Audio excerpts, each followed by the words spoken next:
Hey everybody, welcome on into ClayShareCon Day 3. Oh my gosh, so this is our second broadcast. If you missed the first one, you can go back and watch the replay. We had Del Good do an amazing tutorial using Speedball Underglazes and the Artista wheel. But right now we have Kara from Amico. You all know her from the Cone 5-6 Glaze Facebook group. She's the voice of Amico. She's got so many things to share with you, and today she's going to give you she's going to do Underglaze pencils and Celadon glazes today. So that's what we're going to do now. I'm excited for it. So let's go on over and see how Kara's doing. Hi. Hey. So today I have Underglaze pencils and Celadon glazes, as you just introduced. It's great to be here again today. And thank you to everybody who tuned in yesterday for the Smugs video. That was really a lot of fun and great comments. I've even had a couple of people joining the Facebook group last night saying that they watched the video and they were really excited to join the group. So today, the Underglaze pencils, Amico has been making Underglaze pencils for a very, very long time. And a couple of years ago, we had some supply chain issues. I'm sure that everybody has heard about that. And we had to change our Underglaze pencils. So when you see an Underglaze pencil now, it's going to look like this, where usually it was black pencil. And now it is a half black. So there are similarities. It's very, very, very similar to the old pencil, but it stays a truer black at higher temperatures, even up to cone 10.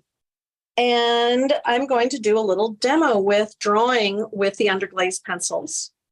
So we don't have other colors at this time. We're working on that. But you can now get the black at your local supplier again. So just like this one, I'm going to draw directly onto bisqueware. And I'm going to do another octopus. I kind of sketched out with a graphite pencil the outline of where I want to put the octopus on here. And the thing that is great about Underglaze pencils, a lot of people only use them for marking up their glaze tests.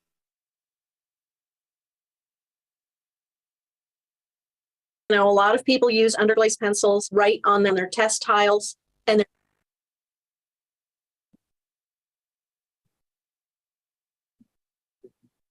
they're great for writing on Underglaze. Sorry, are we having an audio? We're breaking up a little bit with your audio. Yes, it's okay. Coming in and going a little bit right now. Let me see. Of course, now it's great, but now it's great. So the thing is that a lot of people use their Underglaze pencils for writing on test tiles, and you can do that. It works great. But you can use them for so many more things. And one of the great things is using them for drawing directly onto your ware. So I like to use them on bisque. And you just draw just like you're using any other pencil. Now, the things that I do that are different from other pencils is, first off, I do not use an electric sharpener with my Underglaze pencil. I only use a handheld sharpener, or I use a craft knife or an X-Acto knife to sharpen it. If you're trying to get a really, really fine point, you can either use the sharpener to get a fine point, or you can use a sandpaper pad and sand the tip to get a finer point. If you're feeling like you're getting too smudgy of a surface on your bisque, one thing is you have to make sure your bisque is really smooth. But the other thing that you can do is dip the tip of your pencil in water not too much water. And as I get it all over my fingers, and use the dampened tip, and it will come out darker, almost inky, but you'll still see the texture of the clay. And it is going to be kind of chalk-like or pencil-like rather than like an ink pen. So have you done drawing with Underglaze pencils, Jessica? I have. When I was first experimenting with how I was going to get my imagery on the surface, I had done some Underglaze pencils, but I hadn't tried them wet, and I found that I didn't want the pencil look at the time. But times have changed, and I'm really interested in the look of the pencil layered with other surface decoration techniques. So, I like you had mentioned, I'm one of the people that uses them a lot to write on their pieces, like what glazes is on there, and to mark my test tiles and test plates, because they're great for that. Signing work too sometimes. Yeah, they're great for signing things because you're using it just like you would any other kind of drawing media. It's really direct, and people are comfortable with using a pencil, and that makes it just so easy. But yes, you are going to get a drawn line rather than an inky line. You can also do shading with them, which I'm going to do in a moment when I get my outline done.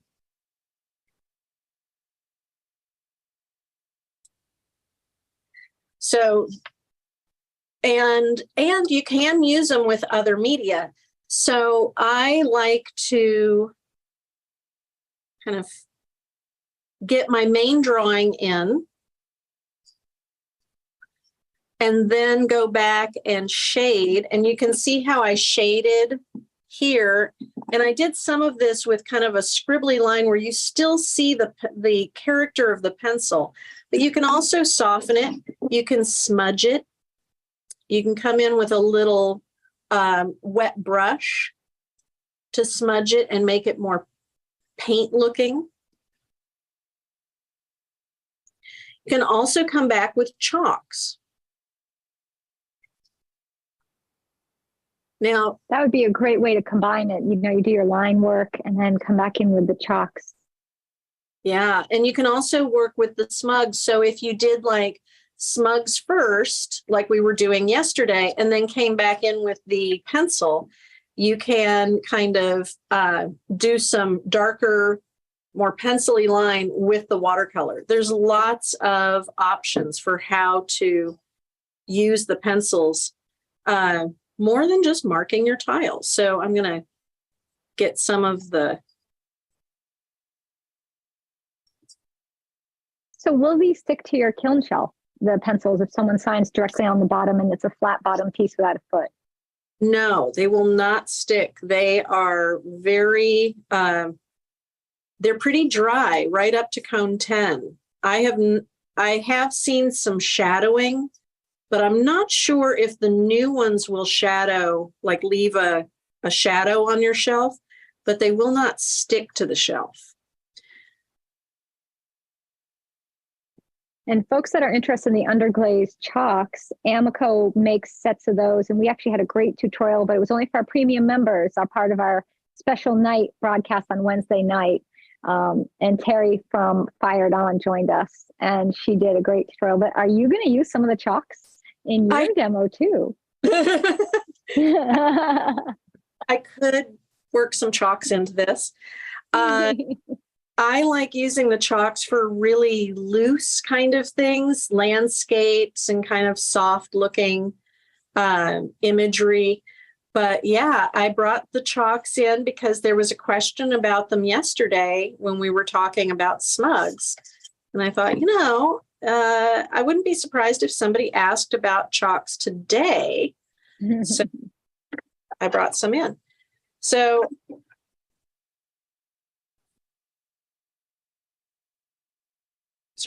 trying to see if my other pencil has a sharper point. It does not. But you can see how making that point wet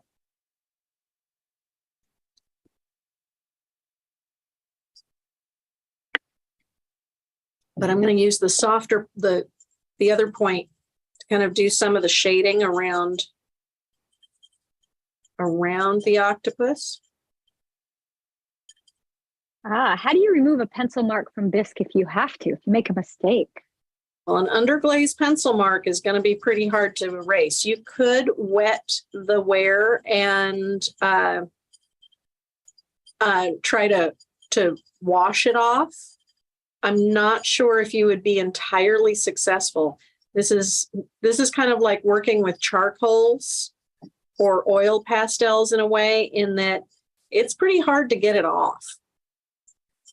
On the other hand, when I'm applying glaze, I often end up with it powdering off before, if it hasn't been bisqued on.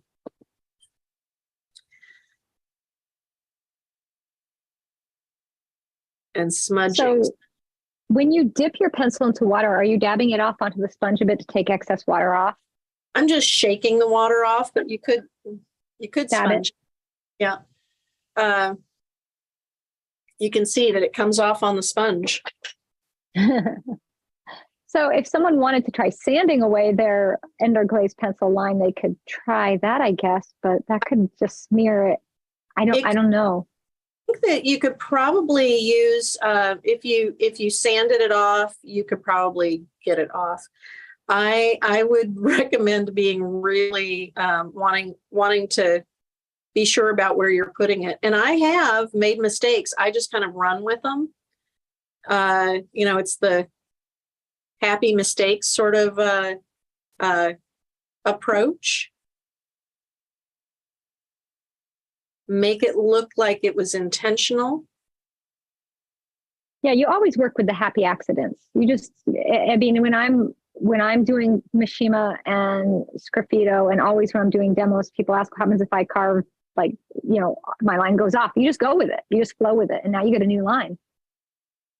Yes, exactly. It's easier to make it look intentional than to undo it.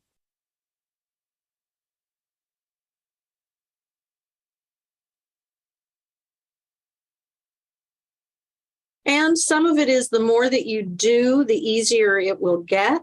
But this is also why I did my drawing. It might have been hard to see, but I used my graphite pencil to map out roughly where I wanted things to go, because of course the graphite pencil burns out.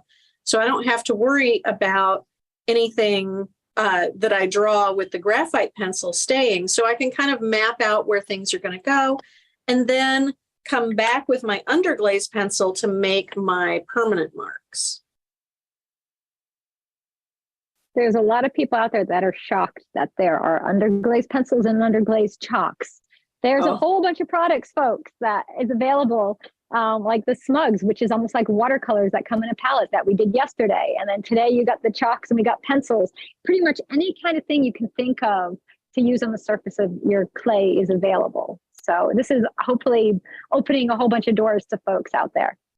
Yes, there are so many ways to get imagery onto your clay, and to get the colors and the patterns, the styles that you want. So, just be curious and go, when you go to your local distributor, just check out everything.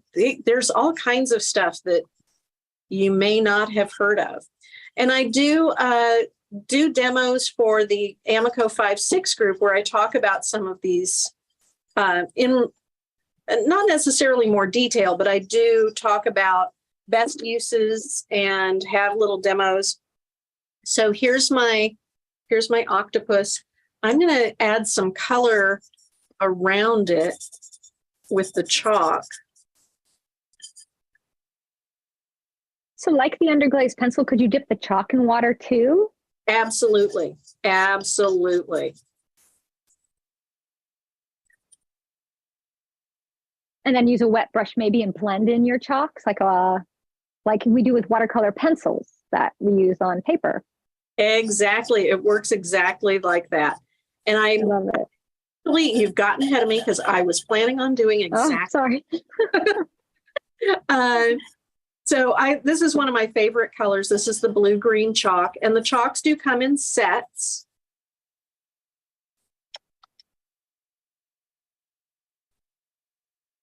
But you can smudge it with your finger, like so. Or you can use a brush. I like to use a small brush so I don't go all over the place. And just like using a watercolor pencil, just kind of smudge it, and you get that watercolory kind of look. And you can also go back over it with more chalks or underglazes once it's dry to do more lines if you want to have the lines as well as the watercolor look, just like using watercolor pencil.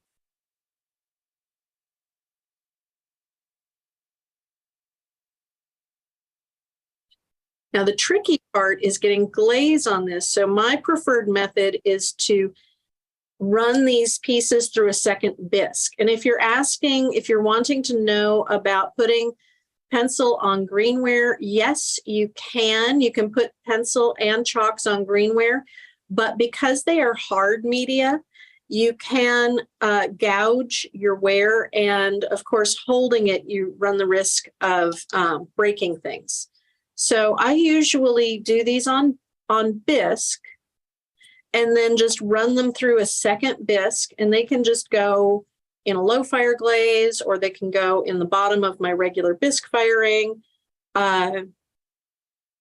just to kind of fuse the underglaze pencil or chalk on there. There's also, just like I did the smugs yesterday, you can use pencil and underglaze chalks on top of a raw glaze. However, again, because these are hard media, it can dig into that raw glaze. So what I do in that case is use gum solution on top of the raw glaze. And that's a really complicated thing, but we have a video on our website about that process. But see how I can really make like a very watery looking surface, and then I can still come back and do more.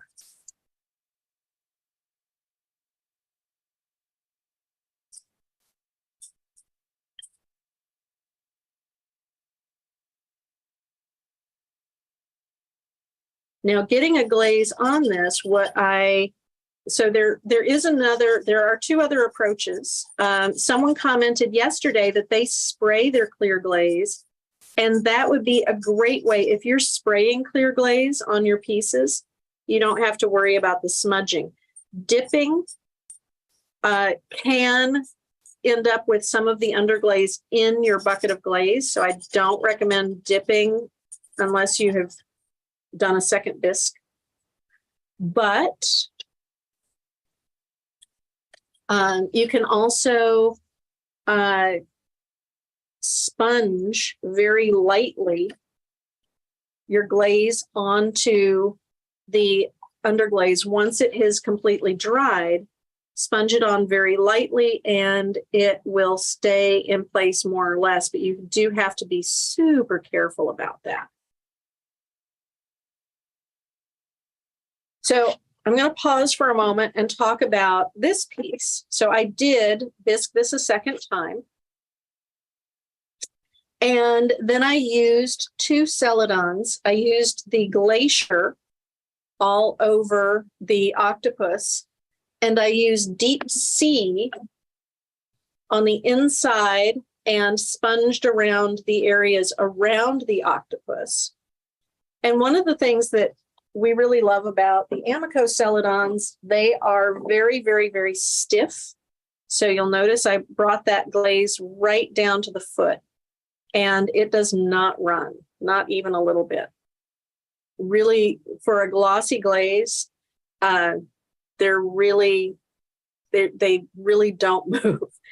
So that's one of the advantages. Some of the Celadons are more opaque than others. So if you're wanting to use it over an underglaze, I highly recommend you make a test before you do that.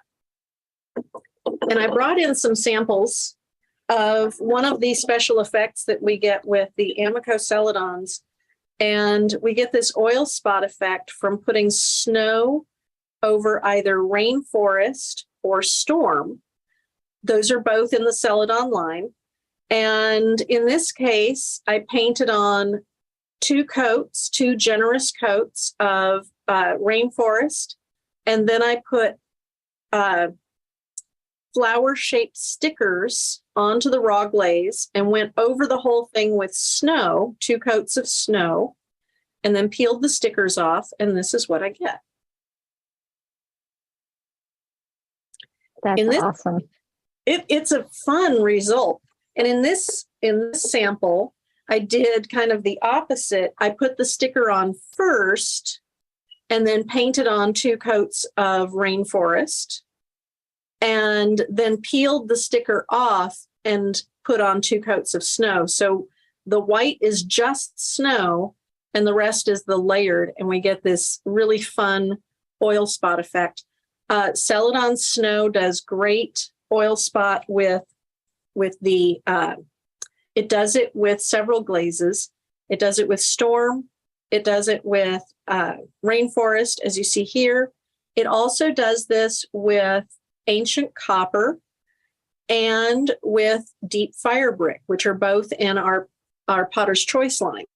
So that's some of the great results that you can get with some of the Celadons. But I really like using it for drawing because you can get this light tint, like I got with the Glacier, over my underglaze drawing. And as you guys saw yesterday, I really love doing imagery on clay. Do we have questions about how to... Folks want to know if the new Underglaze pencils are a different formula than the old one. Will it be different looking if they already have the old one? Should they switch? It will be a little bit different, especially at higher temperatures. So if you're working with something that's a whole series and you want them to match, you may want to switch over to the new one so that they look the same. Because at higher temperatures, especially cone 10, but even at cone 5, there is a little bit of shift in the color. It is a different formula. We had to we had to make some changes due to supply chain issues. And I think that the new formula is actually really, really nice. But yes, if you are concerned about matching things, you may want to make a switch over. So we did have a question. Have you tried spraying the pencils and chalks with either hairspray or starch to set them before glazing? I have not. Smearing? I'm always a little leery of putting a layer between my underglaze and my glaze because I worry that something like hairspray, I know people who do that, but I'm always worried that hairspray is going to act like a resist and then my glaze is going to crawl. Does anybody? That's what I would be worried about that. Yeah, about the resist issue, but maybe it's not. I don't know. What do people say? Have you guys tried it? Have you used it to set it? We'll see if anybody gets back and says that they've tried it or not. Yeah, I would love to know people who've used it. I know that people suggest that for refiring, but I haven't done that. I just heat up my pots to refire them. To put more glaze on. Yeah, just bisque them again. Yeah, I just warm them up and. Oh, for adding another layer of, okay. Yeah, to add another layer of glaze, I just warm them up and the glaze sticks pretty well to the hot pot. But yeah, I'm always a little nervous about putting anything on where it might interact and make my glaze not stick properly.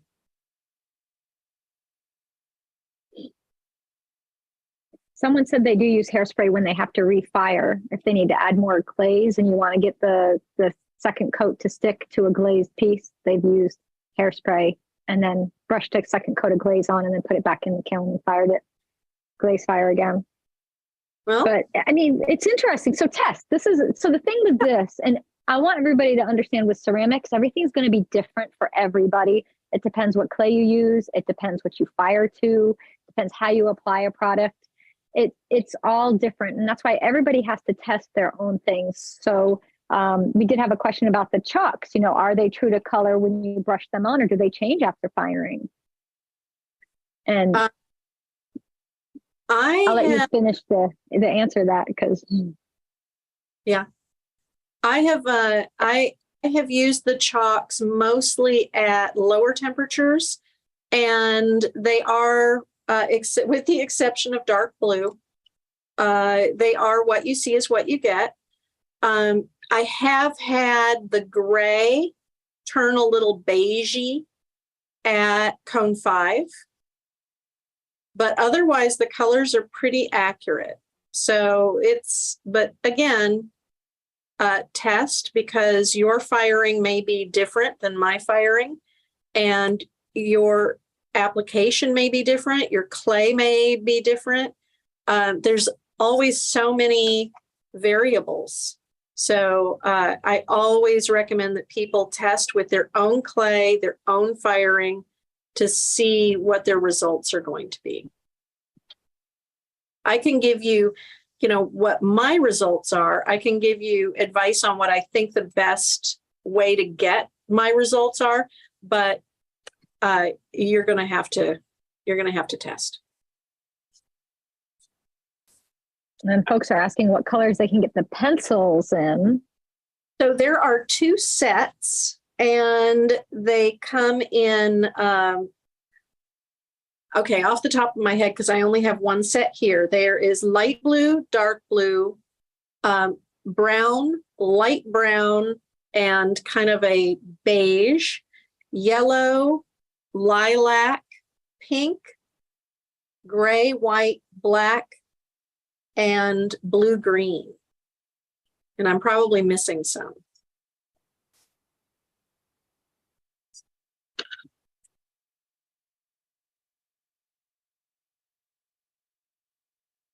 Well, you can go to amico.com and you can look up their products. Everyone who wants to see all the chalk colors, and there's 2 sets, so you can go check those out. Yes, if you go to amico.com, you can find the chalks and the pencils and the smugs. You go to products and then click on Underglazes, and you will see all of these. And you can buy them through your local Amico distributor from amico.com as well, I believe. Yeah, you cannot buy our products on our website currently. So contact your local distributor. Oh, I see that. Yep. Okay. Yep. I just checked the website and saw that you guys had shut down the website. So yeah, we haven't done it yet. We will, but not yet. And you can also find them online, like blick.com. I know Clayscapes Pottery has some, and other pottery suppliers will have some products. You just got to search and see. Yeah, we had. I know that there's lots of them. Somebody commented yesterday that they had seen them at their local clay store, and even the person there was kind of like, I don't know what they do. The smugs, not the pencils. They know what the pencils do. But they didn't know what the smugs do. Well, I think a lot of people aren't familiar with them. And I'm so glad that you're featuring them, because you and I talked a bit about it yesterday, that I knew about the smugs. I did know they existed, but they kind of just weren't in my radar. I didn't really think about them as a product. And for so long, I just taken the underglazes and poured them into a palette and used them that way instead of already having them ready to go. Yeah, and you can certainly use the underglazes, any kind of underglazes in a palette, like, water them down and use them in that way. But the smugs are specifically meant to be used that way, and they do it really, really well. So there's my a little bit of chalks, a little bit of pencils, and let's see. So for glazing, realizing I didn't have my brush. So I have my deep sea.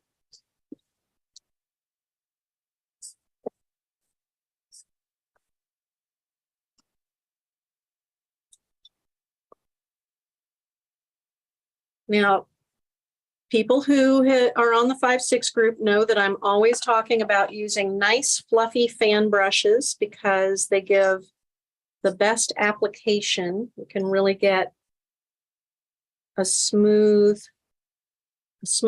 more even application of glaze.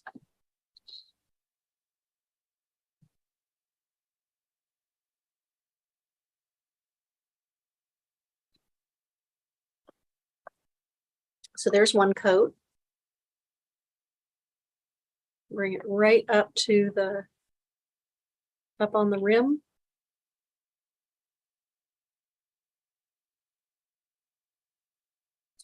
Now, since the Celadons all have the same base formula, I can mix them to make a custom color if I wish.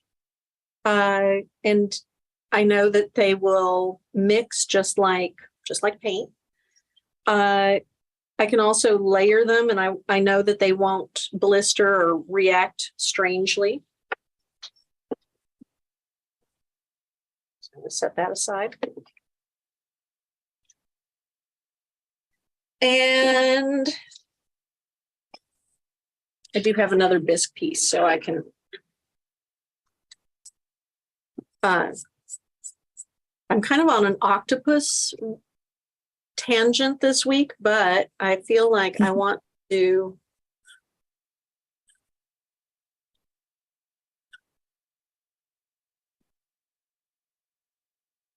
something more floral. And like I said, I use my graphite pencil. And then because my pencils are getting a little dull from my sharpening for my use, I'm going to use my sharpener to get a nice point on there again.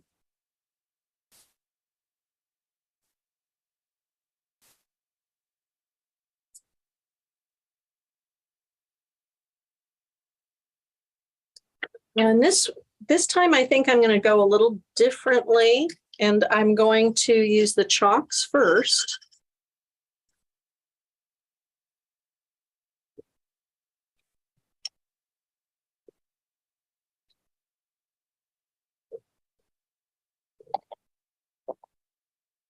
Sorry for the scrapey noises.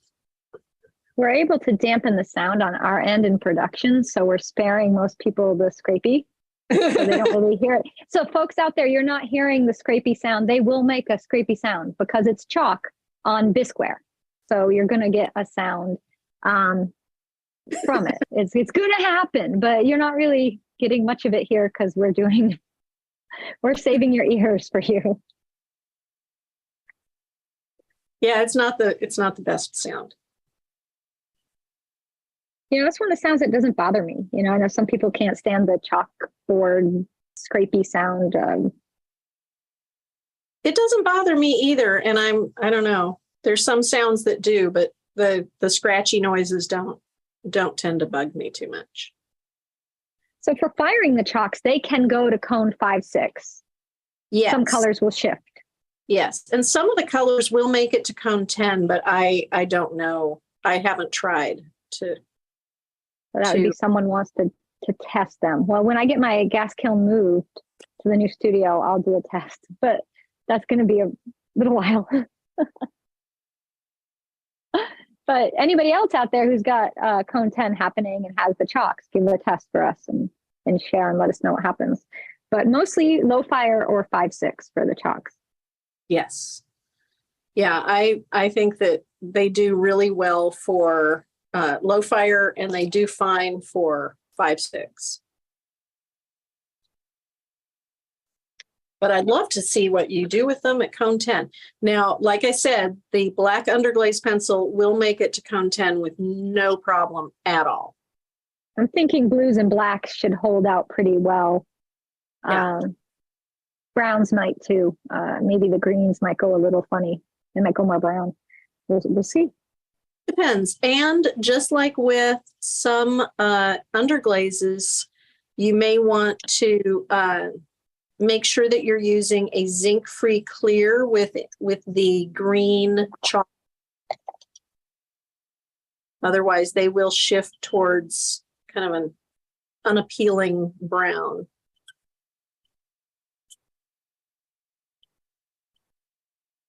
Ooh, someone asked, would the white chalk work well on a brown clay? Yes.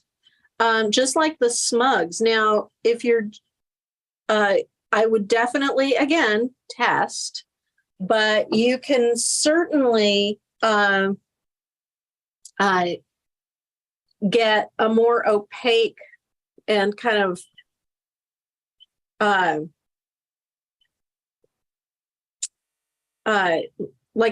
just like using a white chalk on a chalkboard. Get a design.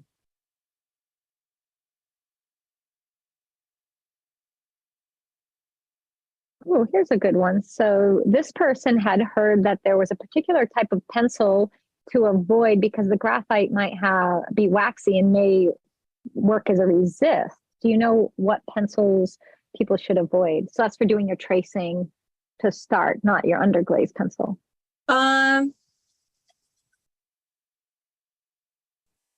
I have seen where using the the little pencils that you get from places like IKEA or Mini Golf, those seem to have like a waxy additive.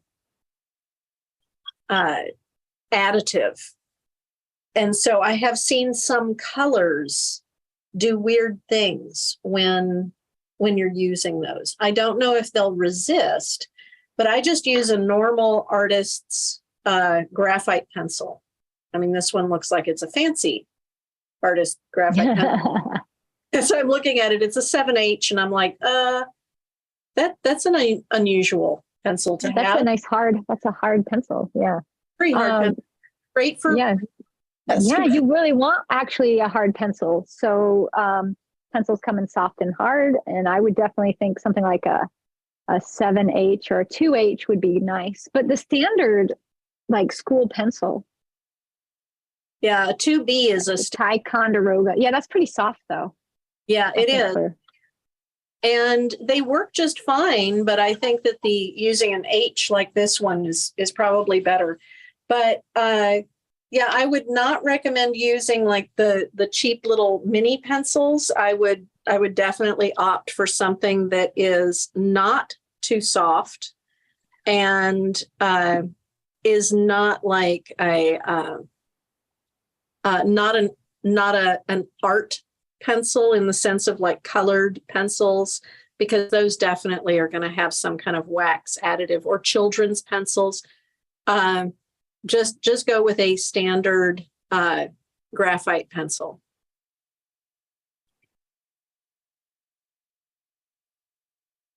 You know, I hadn't thought about that, but yes, I have seen that there are pencils that strange things happen.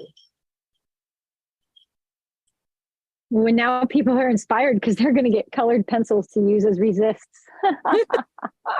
Yeah. Yes, absolutely. Well, you can get wax pencils, and then you can absolutely make as much resist decoration as you like.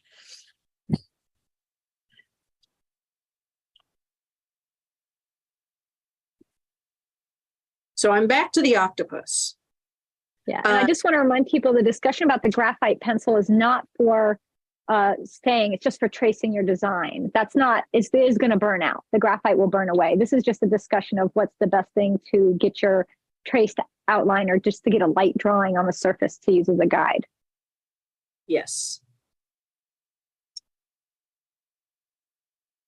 Recently, I did a demo where I was talking about doing water etching.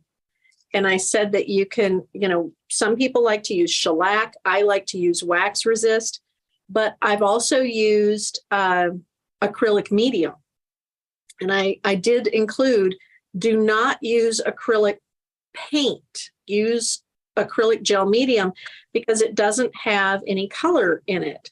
And I have seen where people put acrylic paint on a piece of ware and then fired it, and the acrylic paint stained the clay. Wow. And you don't necessarily want it to color your clay.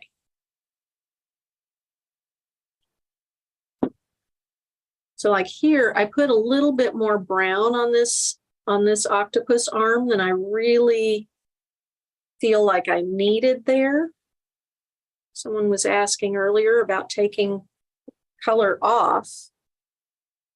So I'm going to get the very edge of my sponge wet.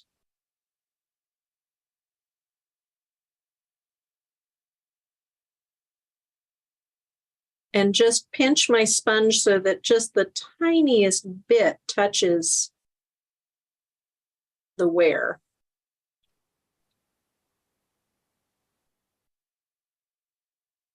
And I took some of that off, but I also, but that's okay.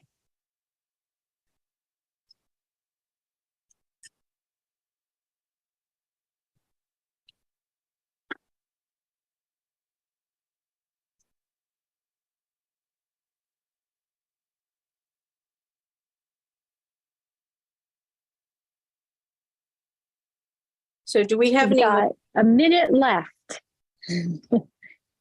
Well, then I guess perfect timing, because I was thinking this is just about finished. I think that that's about as much as I can do with this little octopus, but I'm going to glaze it just like I did this one. And I think it'll, actually I might use a clear, but I think it's going to come out really cute. Oh, I think it's going to be really sweet. Will you share it in the Amico 5-6 Glaze group on Facebook for us so we can see it? Yeah, or if you send me it in a message, I'll post it up too. Or you can post it on ClayShare and so I can share it. We can do all kinds of things.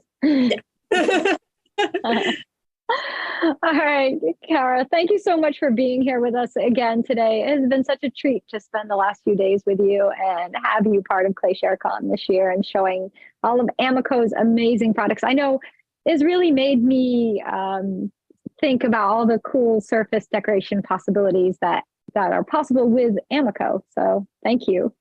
Thank you. And thank you all for joining us for this. If you have any questions, like I had mentioned, check out Amico's Cone 5-6 Glaze group on Facebook. Kara's there and she moderates that group. She's always answering questions. I'm sure she'll go back. I saw she went back and answered a lot of the chat on Facebook from yesterday's broadcast. So if you put a question in and it didn't get answered, I'm sure she'll go back and take care of that as well. And you can always reach out to her separately about anything to do with Amico and their fabulous products. All right, now we're going to take a little break and we're going to be back with Jeff from GR Pottery Forums. He's going to be showing you how to use the WA2 and the RD2 forms. And we're going to chat a little bit about other GR Pottery Forums and things. So go take a little break, get yourself a fresh cup of tea. I know I need a new one. And we'll be right back at 11 a.m. Eastern. See you all then.